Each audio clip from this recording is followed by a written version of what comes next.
So Juneteenth was first celebrated in black churches in Texas after the Civil War, but it got all the way to Pennsylvania in 2019 when Pennsylvania's governor signed legislation designating June 19th as Juneteenth National Freedom Day. In recognition of this day, I want to talk about my own small efforts to decrease the evil of white privilege in our culture. And as I talk about my experiences, I imagine, I hope that it will trigger in your own memories, your own experiences with this. I grew up in Phoenix, Arizona. My parents' neighborhood was made up mostly of people who had European ancestry. Citywide, this was 46% of the population. African Americans made up 7% of the city of Phoenix when I was a child, and they all lived in South Phoenix. As a German American child, I had almost no contact, no connection, no understanding of the lives of African Americans. I was influenced by the dominant culture, mostly white teachers, bigoted neighbors, racial stereotypes, whites in films and on television, blacks' absence from the history books, white politicians, headlines on black crime, a white Jesus, a white Tarzan conquering the black savages, black men described as lazy workers, whiteness as pure, clean, and good, blackness as tainted and dirty. These were all the reinforcements for prejudice in my childhood. They pointed to white supremacy. The message was embedded in the social institutions and ingrained in everyday language. Now, to their credit, my parents fought hard against this dominant culture. My parents taught me to treat everyone equally, regardless of skin color. They were extremely aggressive about this. They would get very angry at me if I did anything that they felt was inappropriate. All racial discrimination, they told me firmly, was wrong. I also learned this in church. I remember in September of 1993, when I was 12 years old, we were riding a car as my parents drove home from the Phoenix Unitarian Universalist Church. And they were very upset that afternoon as we drove home because the minister of the church had announced during the service that there was news reports that the 16th Street Baptist Church in Birmingham, Alabama had been bombed on Sunday morning, a church. 4 little girls were dead. The phrase white privilege had not yet been invented, but this was white privilege. We could go to church on Sunday without the fear of being killed by a bomb. African Americans could not. In the months that followed, a member of that church created 4 larger-than-life statues representing the 4 girls who had been killed in Birmingham. And today those statues are in the memorial garden of that church in Phoenix. Back in March of 1965, we heard the news that James Reeb, a Unitarian Universalist minister, had been killed in Selma marching for voting rights. Phoenix Unitarians felt a personal connection because Reverend Clark Olson, one of the ministers who had been walking with Reverend Reeb, was the son of the former minister of the Phoenix church. I remember my dad getting a phone call asking him to contribute to a special fund to send the Phoenix minister to march in Selma. And I remember attending the Sunday service when our minister returned. The church was full to overflowing. The message that my parents and my church taught me was that racism was wrong, and it became more of a reality as I grew older. My church sent me to a week-long camp for high school-aged kids in 1966. It was run by the National Conference of Christians and Jews. Today we would call it anti-racism training or anti-oppression training. We spent hours hearing stories and talking in discussion groups about the civil rights issues of the mid-1960s. Out of the experience, we formed fellowship clubs in our high schools to combat racism, to encourage whites and blacks to talk about racism. Out of that, I became close friends with a young woman in my high school named Liz Ragsdale. She was the daughter of Lincoln Ragsdale, a Tuskegee Airman, a leader in the Phoenix area civil rights movement. He was a member of the Unitarian Universalist Church, and Liz was my first African American friend. She educated me. She taught me about her life and about white privilege. Together, we were in the Unitarian Universalist High School youth group, and we attended the same high school together, and then later we attended Arizona State University at the same time. As a teenager, I bought a copy of the autobiography of Mahatma Gandhi at the small church bookstore at the church, and I read about nonviolence. I started to follow in the news the stories of Dr. King's nonviolent campaigns to end racism. I wanted to experience this nonviolent campaign firsthand, so I looked around for an opportunity to participate in a nonviolent protest. I heard about a man named Cesar Chavez and the United Farm Workers Labor Union.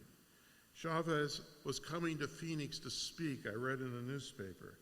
And at the age of 16, I got my dad to loan me his pickup truck, and I drove down to the Union Hall to hear Cesar Chavez. Of course, it was all in Spanish. I was the clueless, shy white kid in the back of the room that day. 5 years later, in 1972, Cesar Chavez was again in Phoenix, this time fasting for farm workers' rights. One evening, I went to Santa Rita Hall, and I joined 1,000 other people. I remember the room was packed, and I was up against the wall in the back. Coretta Scott King was there. She came to Phoenix to take communion at this Catholic Mass with Chavez. The wine was Union wine, they announced, and the host was tortilla chips.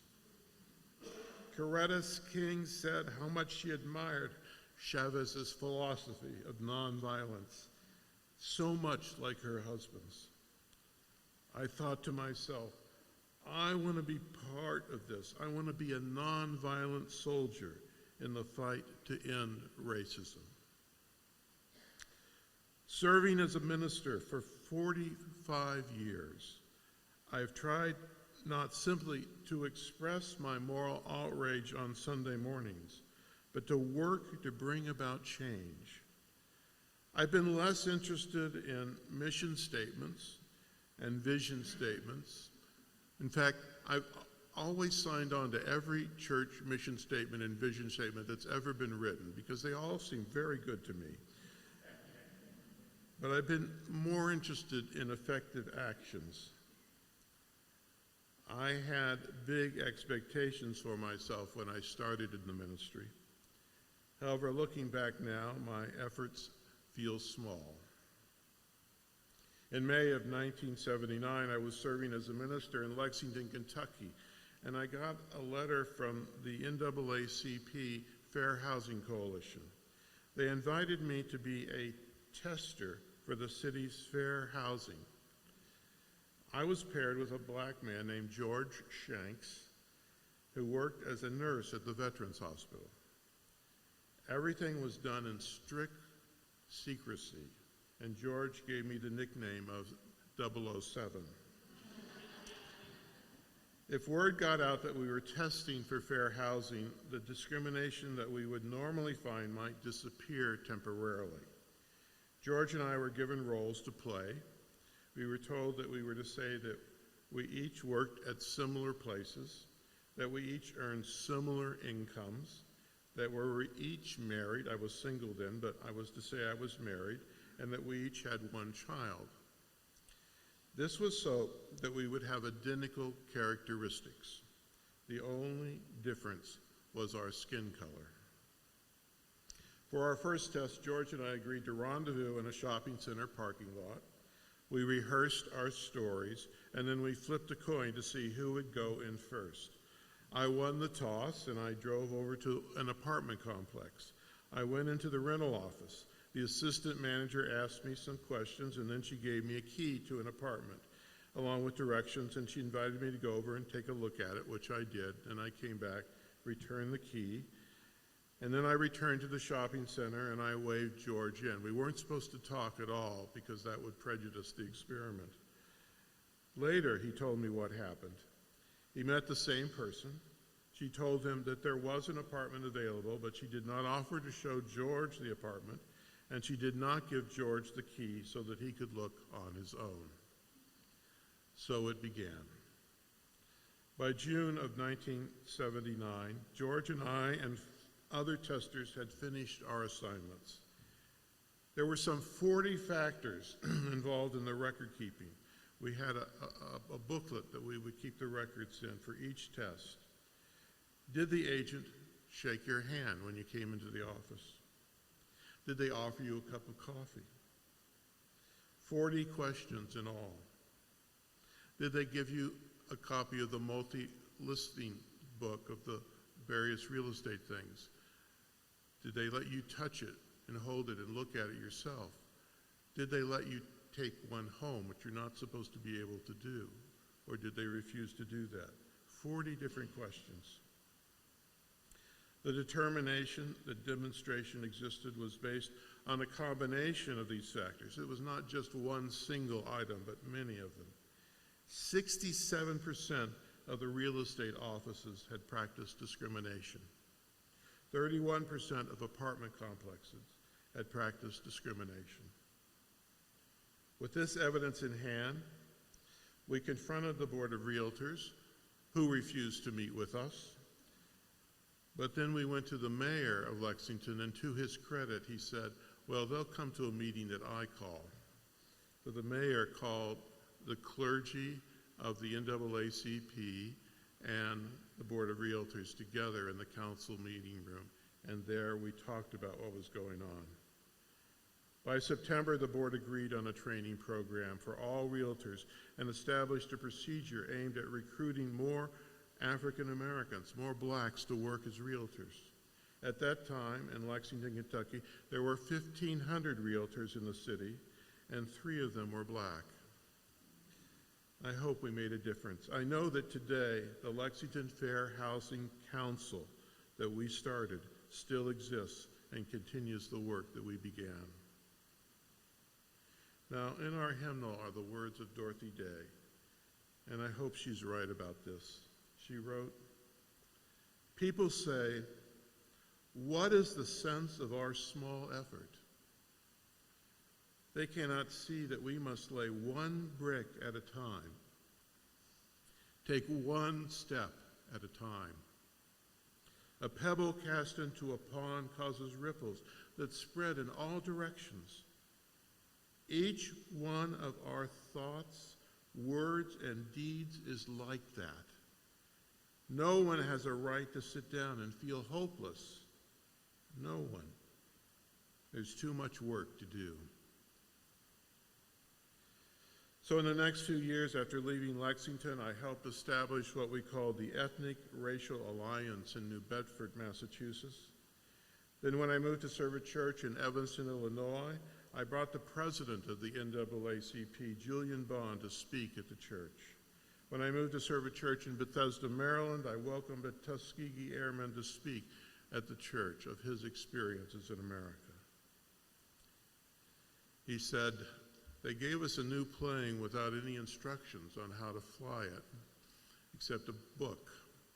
And so I read through the book, and I got in the plane and started flying, and I was going after this German pilot in another plane, and I somehow read the instructions wrong, and I went by at about 200 miles an hour right by the German, who looked very surprised. He said, but then I learned from this that reading is fundamental. Read the instructions. 40 years after my experience as a fair housing tester, I found myself walking the streets again. This time it was in Sarasota, Florida. And my partner was the Reverend Susan Frederick Gray, the president of our Unitarian Universalist Association, whose term ends this week. Susan called me to say that she wanted to come to visit Sarasota so she could go door to door urging people to vote for Amendment 4. Now, Amendment 4, also called the Voting Rights Restoration for Felons Initiative, was an amendment to the Constitution of the state of Florida to be voted on November 6th as part of the 2018 Florida elections.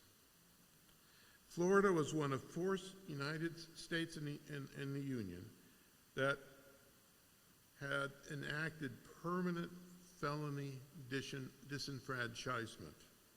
Means if you were convicted of a felony, even after you served your time, you would never be allowed to vote.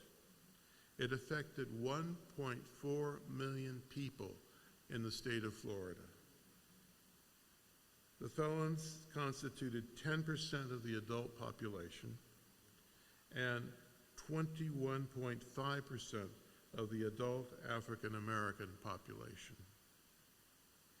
Desmond Meade, who was convicted of a felony and then later earned a law degree after his release from prison, became involved in the voting rights after his wife ran for the Florida legislature and he couldn't vote for her. He became the head of the Florida Rights Restoration Coalition in 2009. He led this drive to qualify the Amendment 4 as a ballot initiative for the 2018 Florida elections. He and his coalition collected 799,000 signatures to get this on the ballot. We invited Desmond to speak at the Sarasota Unitarian Universalist Church, and he graciously agreed to do so on a Sunday morning at the end of September 2018. We invited everyone in the congregation then to join in going door to door throughout the city on a Saturday in October, encouraging people to vote for Amendment 4. Many of the congregation came that day. Susan Frederick Gray came down from Boston. She and I walked together on the streets. We knocked as a group, all of us together, on about 1,000 doors that day. And afterwards, we had a celebration at the church, and the ice cream company, Ben & Jerry's, donated free ice cream. Amendment 4 passed. 65% of the voters in Florida voted for it, 65%. In January of 2019, an estimated 1.4 million ex-felons became eligible to vote. But a series of court rulings accumulating in September of 2020 in the 11th Circuit Appeals Court restricted re-enfranchisement only to those who had paid off all their fines. In 45 years, I've seen many well-intended missions and vision statements by churches, but friends, things really take off when 1 or 2 people in the congregation become enthusiastic about an issue, when they get really strongly committed, and they start working on it, and they bring the rest of us along. Most of us, because our church members are small, most of our churches, because our churches are small, are even more effective when we join as part of coalitions of religious groups and community organizations, just as I became part of this coalition on fair housing and later this coalition of people working to restore the vote to felons in Florida. When we're part of a larger group, we're more effective. Now, looking out at the congregation, I see a gentleman in our congregation who has worked on prison visitation for years.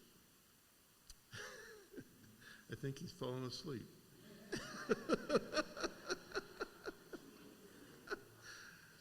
You will remember him as standing in the back of the church on Sunday mornings, dressed in orange prison dress, inviting you to sign up if you would like to visit in prison.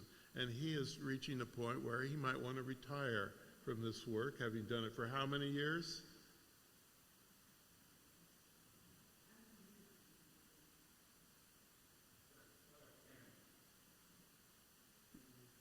10 years.